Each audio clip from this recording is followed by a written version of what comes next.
9টার পর থেকে টাইম ফুলগুলো ফুটতে থাকে। তো দেখুন এখানে কিন্তু টাইম ফুলগুলো আমি এই কোনো টবে বসানো নেই। তো এখানে একটা আমার আম গাছ নষ্ট হয়ে গেছিলো, তো সেই আম গাছটাকে টব থেকে তুলে এখানে রেখে দিয়েছিলাম মাটিটা নেব বলে।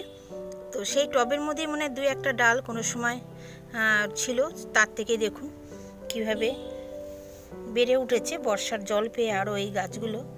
আর ফুল তো রোজই ফুটছে। নমস্কার বন্ধুরা, আমি সোনালি আর আপনাদের জন্য ট্যুর অ্যান্ড গার্ডেন ব্লগ। আশা করি সবাই খুব ভালো আছেন, সুস্থ আছেন।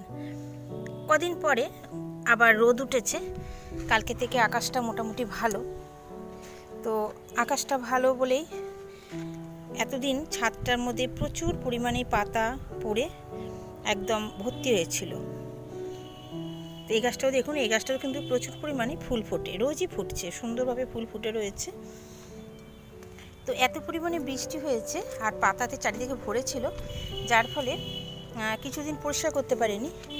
তো কাল থেকে আমি এখানে দেখুন এই পাশটা আমার পরিষ্কার হয়ে গেছে, সমস্ত ছাদ ঝাঁট দিয়ে পরিষ্কার করা হয়ে গেছে এই পাশে। আর এখনও অনেকটা বাকি রয়েছে, সবটা এখনও কমপ্লিট হয়নি। আর এই যে কুল গাছটা দেখতে পাচ্ছেন, দেখুন কুল গাছে কিন্তু ফুল আসতে শুরু করে দিয়েছে। একটু তাড়াতাড়ি কিন্তু এই কুল গাছে ফুল চলে এসেছে। এটা সুন্দরী যে রেড কুলটা, লাল রঙের যেটা হয় সেই কুল। আর আরেকটা গাছ আছে তাতেও ফুল এসছে, তবে এই গাছটায় বেশি পরিমাণে এসছে। দেখুন সবকটা ডালে প্রচুর পরিমাণে ফুল এসে গেছে। এই জবা গাছের এই সাইডগুলো সমস্ত পরিষ্কার হয়েছে। আজকে একটা সাদা জবা ফুল ফুটেছে, দেখতেই পাচ্ছেন কত সুন্দর লাগছে দেখতে সাদা জবাটা। আর উপরে এখনও অনেক কুড়ি রয়েছে এই গাছটাতে। আর এখানে ড্রাগন ফলগুলো কিন্তু তোলার মতো হয়ে গেছে। দেখুন ড্রাগন ফলগুলো সম্পূর্ণ লাল হয়ে গেছে। তো ড্রাগন ফলগুলো আজকে আমি হারভেস্ট করে নেব। এই যে দেখুন এখানে একটা রয়েছে, বেশ কতগুলো কিন্তু ড্রাগন ফল এবারে আমার ছাদ বাগানে পেলাম। তো এখনও নতুনভাবে দেখলাম আরেক জায়গায় কুড়ি এসছে। দেখুন কত সুন্দর লাগে না ছাদ বাগানে এরকম ড্রাগন ফলগুলো পাড়তে, দারুণ লাগে। আর একটা রয়েছে সেটাও পেরে নেবো, কেননা এটাও পেকে গেছে।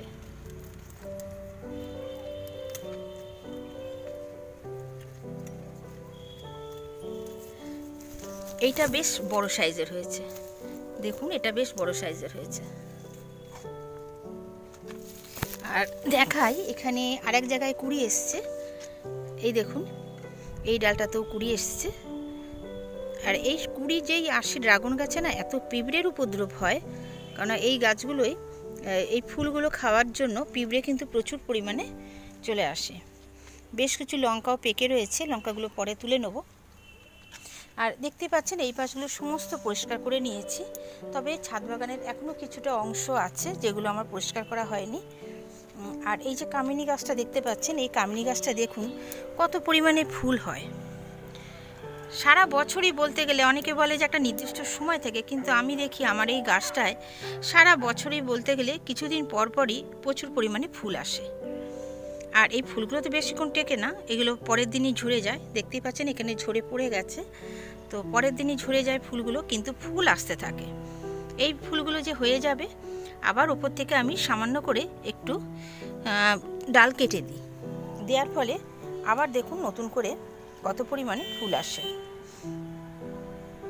ছাদ পরিষ্কারের সাথে সাথে আমি দেখুন টবে কী হারে ঘাস হয়ে গেছে বৃষ্টির জল পেয়ে। তো টবগুলোকে সমস্ত টবেরই এই ঘাস পরিষ্কার করে দিচ্ছি। তার সাথে কোনো ডালপালা যদি সুন্দরভাবে না থাকে সেই ডালপালাগুলোকেও কেটে দিচ্ছি, কারণ গাছগুলোকে বাঁচাতে গেলে এই কাজটা বর্ষার পরে আমাদেরকে অবশ্যই করতে হবে। আর এখানে দেখুন ছোট ছোট অ্যাডেনিয়াম গাছগুলোই সব কুড়ি চলে এসছে, খুবই ছোট ছোট গাছ, অনেকগুলো গাছ আমার রয়েছে অ্যাডেনিয়ামের। এখানে আরেকটা জিনিস দেখাই, অ্যাডেনিয়ামের যে বড় গাছগুলো আছে মানে মাদার প্ল্যান্টগুলো আছে, সেই গাছে দেখুন বীজ হয়েছে। আর এই গাছটা আমার রেড কালারের যে থোকা ভ্যারাইটির যে অ্যাডেনিয়াম সেই গাছ। তো এই বছর প্রথম কিন্তু এই গাছে বীজ হলো।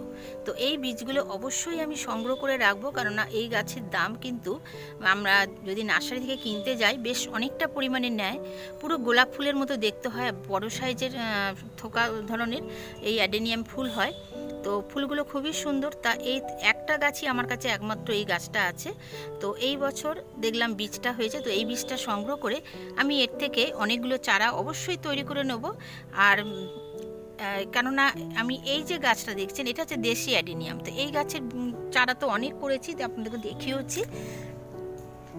দেখুন এই গাছেও কিন্তু কত পরিমাণে বীজ এসছে, দেখতে পাচ্ছেন? পুরো শিঙের মতো করে দেখতে লাগে। এখানে এখানে এই বীজটা দেখুন কত বড় হয়ে গেছে। এগুলো সমস্ত হচ্ছে দেশি। সুতরাং এই বীজ আমার কাছে অনেকও আছে, এই বীজ আমার অতটা প্রয়োজন নেই, কিন্তু ওই যে রেড কালারটা যেটা দেখালাম ওইটা আমি অবশ্যই সংগ্রহ করব, আর ওর থেকে অনেক চারা আমি তৈরি করে নেব। গাছে আজ জল দিতে হবে, কারণ আর ভালো মতো রোদ বেরিয়ে গেছে আর মাটি অনেকটা টেনে নিয়েছে জলটা। যে বৃষ্টির জলটায় গাছ একদম হয়েছিল সেই জলটা কিন্তু টেনে গেছে। তো গাছে আমি জল দিয়ে দেবো। আর এখানে দেখুন এই গাছটাতে এত পরিমাণে বেদানা ধরছে, আর বেদানা ধরার পরে কিছু বেদানা কিন্তু থাকছেও না, সেগুলো পড়েও যাচ্ছে। দেখুন কিছু কিন্তু পড়ে যাচ্ছে। তো একটা ছোট গাছে যদি এত পরিমাণে বেদানা হয় সবই যে টিকবে এমন কোনো কথা না, কিছু পড়ে যায়। আর এক একটা ডালে দুটো তিনটে করে বেদানা ধরছে। দেখুন এখানে যেমন দুটো ধরেছে একটা ডালে, এইখানে দেখুন এখানেও দুটো ধরেছে, একসাথে দুটো আছে। তো এইভাবে প্রচুর বেদানা কিন্তু এই গাছটাতে আসছে। তো বন্ধুরা ভিডিওটা আর বেশি বড় করব না। তো রোদ ওঠার পর আমার ছাদ বাগানে একটু ঘুরে আপনাদের সাথে শেয়ার করে নিলাম। আর আরেকটা জিনিস সবার শেষে দেখাই, চলুন এই কামরাঙা গাছটা দেখাই। অনেকবার আপনাদেরকে দেখিয়েছি। কামরাঙা গাছটা দেখতেই পাচ্ছেন একদম নিচ থেকে ফুল এসছে, আর এই যে ছোট্ট ছোট্টভাবে কিন্তু কামরাঙা ধরাও শুরু করে দিয়েছে। তো এই যে ছোট ছোট কামরাঙা ধরতে শুরু করে দিয়েছে, এই অবস্থায় গাছে কিন্তু আমাকে জলের ব্যবস্থা ঠিক রাখতে লাগবে। জল যদি কম হয়ে যায় তাহলেই মুশকিল, সমস্ত কামরাঙা ঝরে পড়ে যাবে। দেখুন ছোট ছোট করে কামরাঙা ধরতে শুরু করে দিয়েছে। আর দারুণ লাগে যখন কিন্তু এই কামরাঙাগুলো একটু বড় হয়ে নিচের দিকে ঝুলতে থাকে, কারণ একটা ছোট্ট টবে ছোট গাছে প্রচুর পরিমাণে যখন কামরাঙা হয় আর দারুণ লাগে। আর এটা কিন্তু খুব মিষ্টি কামরাঙা, থাই ভ্যারাইটির। আপনারা আপনাদের ছাদ বাগানে এরম দু একটা ফল গাছ রাখবেন, যার থেকে ফল যখন আপনারা পাবেন নিজেদেরই দেখবেন কতটা খুশি লাগে। তো বন্ধুরা ভিডিওটা আর বেশি বড় করলাম না, আজ এই পর্যন্ত। দেখা হচ্ছে পরবর্তী আবার কোনো নতুন ভিডিওর সাথে। সবাই খুব ভালো থাকবেন, সুস্থ থাকবেন, আর লাইক শেয়ার করতে কমেন্ট করতে কিন্তু বন্ধুরা ভুলবেন না। নতুন বন্ধুরা যারা আমার চ্যানেল ভিজিট করছেন অবশ্যই চ্যানেলটিকে সাবস্ক্রাইব করে পাশে থাকা বেল আইকনটি প্রেস করে দেবেন। এরপরে যে ভিডিওগুলো বন্ধুরা আসতে থাকবে আর কিছুদিন পর থেকে সমস্ত গাছের পরিচর্যা বিষয়ে আমি ভিডিও করতে থাকব। এতদিন বৃষ্টির জন্য গাছের কোনো পরিচর্যা করা হয়নি। তো সামনে শীত আসতে চলেছে, তো সেই শীতের সময় গাছগুলো কী গাছ করব আর কোন কোন গাছকে রিপোর্টিং করতে হবে, কিভাবে করতে হবে, এক এক করে সমস্ত তুলে ধরবো আমার এই চ্যানেলে। তো আমার এই চ্যানেলের সাথে অবশ্যই আপনারা জুড়ে থাকুন, দেখতে থাকুন। আর ভালো লাগলে আবারও বলছি লাইক কমেন্ট করবেন, আর নতুন বন্ধুরা অবশ্যই সাবস্ক্রাইব করবেন। আজ এই পর্যন্ত, দেখা হচ্ছে আবার পরবর্তী কোনো নতুন ভিডিওর সাথে। টাটা বন্ধুরা।